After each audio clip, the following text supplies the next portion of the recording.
Hello दोस्तों, नमस्कार। स्वागत है आपका अपने इस YouTube चैनल पर जिसका नाम है स्टडी विद HK। मैं लेके आया हूँ रीट 2022 के लिए मनोविज्ञान के कुछ महत्वपूर्ण प्रश्न उत्तर। आज इकाई 2 के प्रश्न शुरू करेंगे। तो देखते हैं पहला प्रश्न। आदतों, ज्ञान तथा अभिव्यक्तियों का अर्जन ही अधिगम है, यह कथन किसका है? प्रश्न पूछा गया है। पहला ऑप्शन है वुडवर्थ, दूसरा है क्रॉनबेक, तीसरा ऑप्शन है स्किनर, चौथा ऑप्शन है क्रॉनक्रो। तो बताइए इसका आंसर क्या होगा? कमेंट में कीजिए आप इसका आंसर। तो इसका आंसर हो जाएगा क्रो एंड क्रो। द जो ऑप्शन है ये आदतों ज्ञान अभिव्यक्तियों का अर्जन अधिगम है, ये क्रो एंड क्रो की परिभाषा है। प्रश्न नंबर दूसरा देखते हैं। निम्न में से अधिगम की विशेषता नहीं है।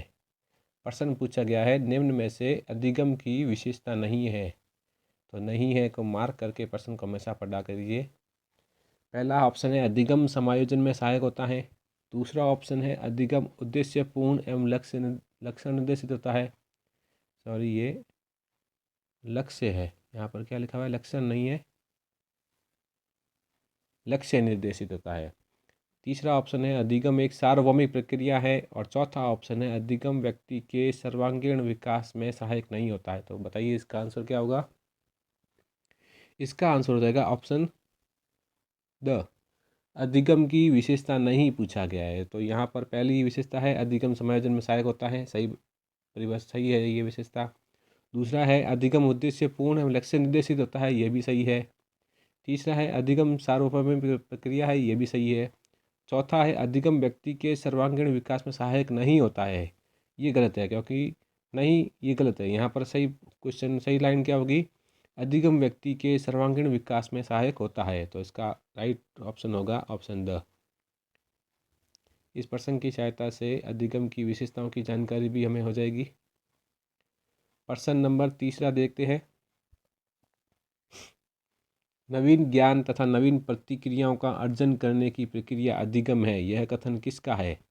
स्किनर का, वॉटसन का, वुडवर्थ का, गेट्स व अन्य का। बताइए ये कथन किसका है? एक परिभाषा है ये अधिगम की। बताइए किसका होगा ये? इसका आंसर हो जाएगा ऑप्शन स वुडवर्थ। ये वुडवर्थ की परिभाषा है। किसकी परिभाषा है? वुडवर्थ की। नवीन ज्ञान और नवीन प्रतिक्रियाओं का अर्जन। प्रश्न नंबर चौथा देखते हैं। रॉबर्ट केने द्वारा दी गई अधिगम सोपानकी में सबसे उच्चतम स्तर कौन सा है? तो चार ऑप्शन दिए गए हैं। सांकेतिक सीखना, दूसरा है उद्दीपन अनुक्रिया सीखना, तीसरा है संप्रत्यय सीखना, चौथा है समस्या समाधान सीखना। तो बताइए इसमें सबसे उच्चतम स्तर कौन सा है? इसका आंसर हो जाएगा ऑप्शन द, समस्या समाधान द्वारा सीखना। ये सबसे उच्चतम स्तर माना जा गया है। पांचवा प्रश्न देखते हैं। रॉबर्ट गेने द्वारा दी गई अधिगम सोपानकी में सबसे निम्नतम स्तर कौन सा है? पहले प्रश्न पूछा गया था उच्चतम का, अब दूसरा प्रश्न पूछा गया निम्नतम स्तर का। तो बताइए इसमें ऑप्शन क्या होगा? पहला ऑप्शन है सरल श्रृंखला द्वारा सीखना, दूसरा है शाब्दिक साहचर्य द्वारा सीखना, तीसरा विविधीकरण द्वारा सीखना और चौथा है सांकेतिक सीखना। तो बताइए इसका आंसर क्या होगा? पाँचवें प्रश्न का आंसर हो जाएगा सांकेतिक सीखना। ये सबसे निम्नतम स्तर है। सबसे पहले बच्चा संकेतों से सीखता है। प्रश्न नंबर छठा देखते हैं। BS ब्लूम द्वारा अधिगम के बताए गए विभिन्न क्षेत्रों में से कौन सा क्षेत्र नहीं है? क्या पूछा गया है? कौन सा क्षेत्र नहीं है? पहला ऑप्शन है ज्ञानात्मक अनुक्षेत्र, दूसरा है क्रियात्मक अनुक्षेत्र, तीसरा है भावात्मक अनुक्षेत्र, चौथा है सांकेतिक अनुक्षेत्र। तो बताइए इसमें कौन सा अनुक्षेत्र नहीं है? तो इसका आंसर हो जाएगा ऑप्शन द, सांकेतिक अनुक्षेत्र।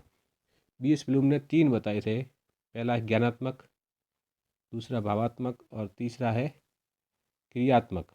तो ज्ञानात्मक, भावात्मक, क्रियात्मक अनुक्षेत्र बताए थे, सांकेतिक नहीं बताया था। प्रश्न नंबर 7 देखते हैं। अधिगम को प्रभावित करने वाले कारक हैं। पहला ऑप्शन है प्रेरणा, दूसरा है परिपक्वता, तीसरा है विषय सामग्री और चौथा ऑप्शन है उपरोक्त सभी। तो बताइए इसका आंसर क्या होगा? इसका आंसर हो जाएगा उपरोक्त सभी। अधिगम को प्रेरणा भी प्रभावित करती है, परिपक्वता भी प्रभावित करता है और विषम सामग्री यह भी प्रभावित करती है। ये तीनों कारक है जो को प्रभावित करते हैं। प्रश्न नंबर 8 देखते हैं। निम्न में से कौन सा अधिगम एवं परिपक्वता में अंतर से संबंधित नहीं है? प्रश्न पूछा गया है अधिगम एवं परिपक्वता में अंतर, तो ये बताना हमें। पहला है अधिगम अनुभव द्वारा अर्जित होता है, जबकि परिपक्वता जन्मजात होती है। दूसरा ऑप्शन है अधिगम अभ्यास से प्रभावित होता है, जबकि परिपक्वता अभ्यास से प्रभावित नहीं होती है। तीसरा ऑप्शन है अधिगम व्यक्तिगत प्रक्रिया है, जबकि परिपक्वता प्रजाति प्रक्रिया है। चौथा ऑप्शन नीचे है, देखते हैं अभी। चौथा ऑप्शन है अधिगम वंशानुक्रम पर आधारित है, जबकि परिपक्वता वातावरण पर आधारित है। तो हमें बताना है, देखिए इसको प्रश्न को ध्यान से, क्या होगा इसका आंसर? इसका आंसर हो जाएगा ऑप्शन द, अधिगम वंशानुक्रम पर आधारित है। यह गलत है, क्योंकि अधिगम वंशानुक्रम पर आधारित नहीं है, अधिगम वातावरण पर आधारित है। अधिगम किस पर आधारित है? अधिगम वातावरण पर आधारित होता है, जबकि परिपक्वता जो होती है वो वंशानुक्रम पर आधारित होती है। तो ये हो जाएगा इसका आंसर। प्रश्न नंबर 9 देखते हैं। निम्न में से कौन सा थॉर्नडाइक से संबंधवाद सिद्धांत का उपनाम नहीं है? थॉर्नडाइक का जो सिद्धांत दिया था संबंधवाद सिद्धांत, उसका उपनाम नहीं है। इन सिद्धांतों के उपनाम दिए गए, तो बताइए कौन सा इसमें उपनाम नहीं है? पहला है आवर्ती का सिद्धांत, दूसरा है प्रयत्न व भूल का सिद्धांत, तीसरा है चयन का सिद्धांत, चौथा है अनुक्रिया उद्दीपक सिद्धांत। तो बताइए। तो इसका आंसर हो जाएगा अनुक्रिया उद्दीपक सिद्धांत। ये थॉर्नडाइक के संबंधवाद सिद्धांत का उपनाम नहीं है। बाकी तीनों इसके उपनाम है, आवर्ती का है, प्रयत्न भूल का है और चयन का है। ये तीनों इसी के सिद्धांत के नाम है। चौथा है अनुक्रिया उद्दीपक सिद्धांत नहीं है, जबकि इसका उल्टा है। इसका जो नाम होता है वो होता है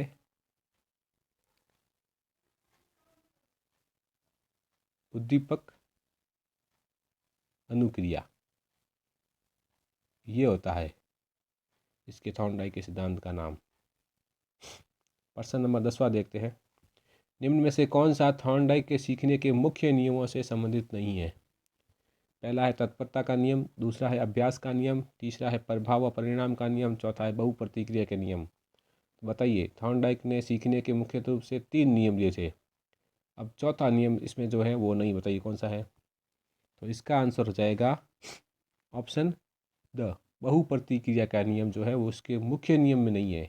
जो उसके अलग से जो 5 उप नियम दिए थे, उन नियमों में से बहु प्रतिक्रिया का नियम शामिल है, लेकिन मुख्य नियम में नहीं है। मुख्य नियम में 3 ही है, तत्परता का नियम, अभ्यास का नियम और प्रभाव व परिणाम का नियम। प्रश्न नंबर 11वां देखते हैं। निम्न में से थॉर्नडाइक के संबंधवाद सिद्धांत का शैक्षिक निहितार्थ नहीं है, मतलब इसका जो शिक्षा के दृष्टि से जो उपयोग नहीं है वो कौन सा इसमें नहीं है?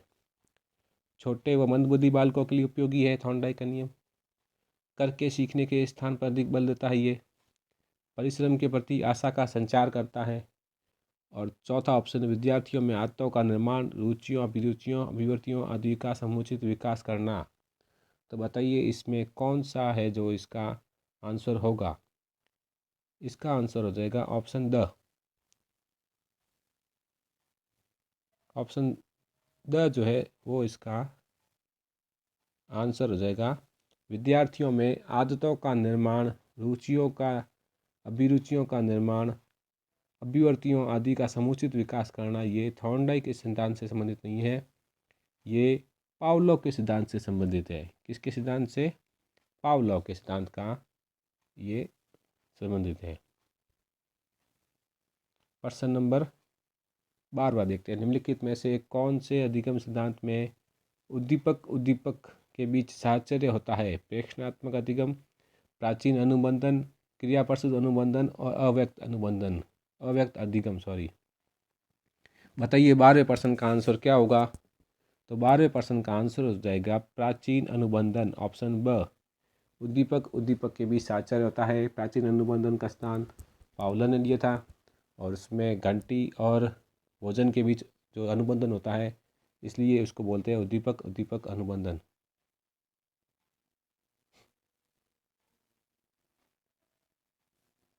पावलोव के शास्त्रीय अनुबंधन सिद्धांत के उपनाम में निम्न में से कौन सा नहीं है? तो शास्त्रीय अनुबंधन सिद्धांत किसने दिया था? पावलो ने दिया था। इसके कुछ उपनाम है, बताइए इसमें कौन सा नहीं है।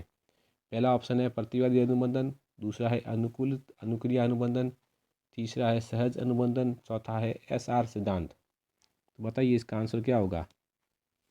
इसका आंसर हो जाएगा SR सिद्धांत, क्योंकि यह सिद्धांत किसका है? यह सिद्धांत थॉर्नडाइक के संबंधवाद सिद्धांत का नाम है, थॉर्नडाइक।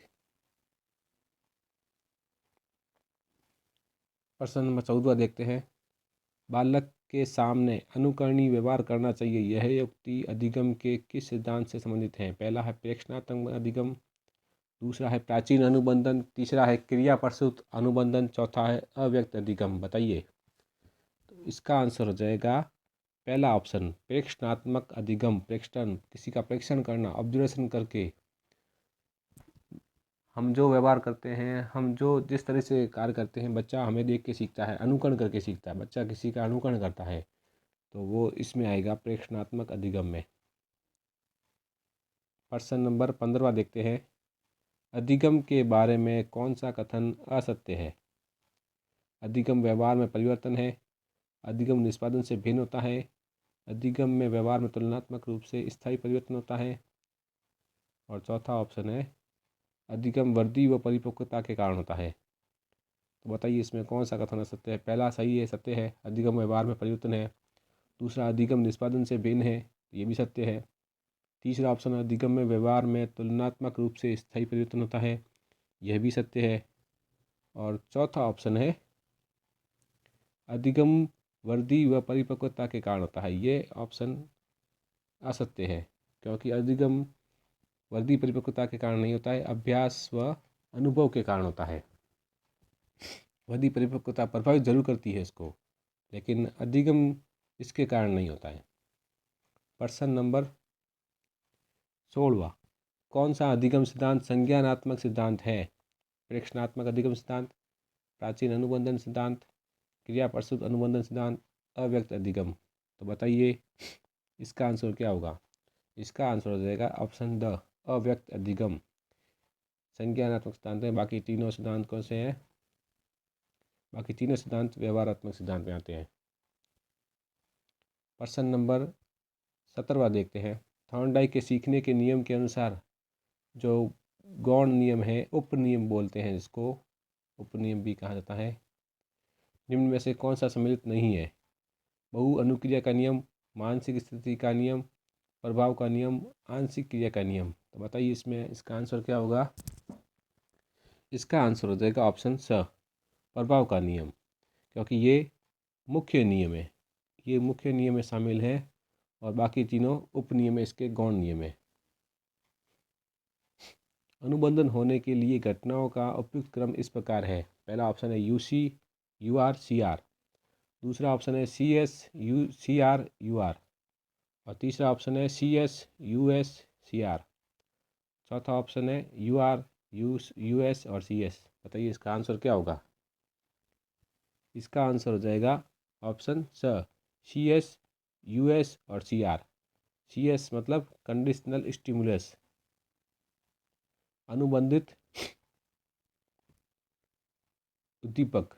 US का मतलब है अनकंडीशनल स्टिमुलस, स्वाभाविक उद्दीपक, और CR का मतलब हो गया कंडीशनल रिएक्शन, अनुबंधित प्रक्रिया।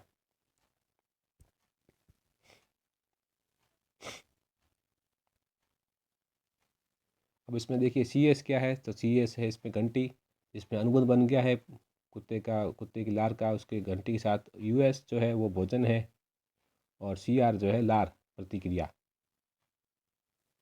प्रश्न नंबर 19 देखते हैं। अच्छा अधिगम निर्भर करता है शिक्षक पर, छात्रों की सक्रिय रुचि पर, उपयुक्त शिक्षण विधियों एवं सहायक सामग्री के उपयोग पर, और चौथा ऑप्शन है उपयुक्त सभी पर। तो बताइए इसका आंसर क्या होगा? इसका आंसर हो जाएगा ऑप्शन द, उपयुक्त सभी पर।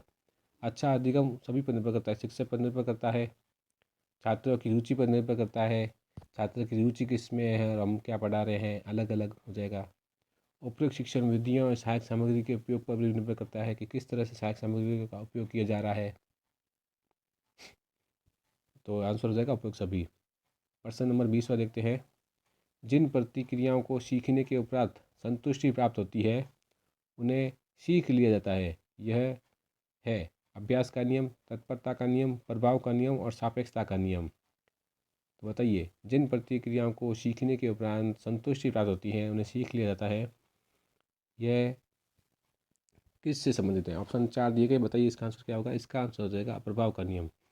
जो भी हम काम सीखते हैं, अगर हमें उस काम से संतुष्टि प्राप्त होती है तो वो काम हमारे लिए प्रभावी हो जाता है। तो इसका आंसर हो जाएगा प्रभाव का नियम। ये थे आज के प्रश्न। मेरे इस प्रश्नों की जो PDF है वो आपको इस डिस्क्रिप्शन में नीचे लिंक दे दूंगा, उसमें मिल जाएगी। और इस वीडियो को आगे शेयर करें, लाइक करें और कमेंट करें कितने % सही हो रहे हैं। धन्यवाद।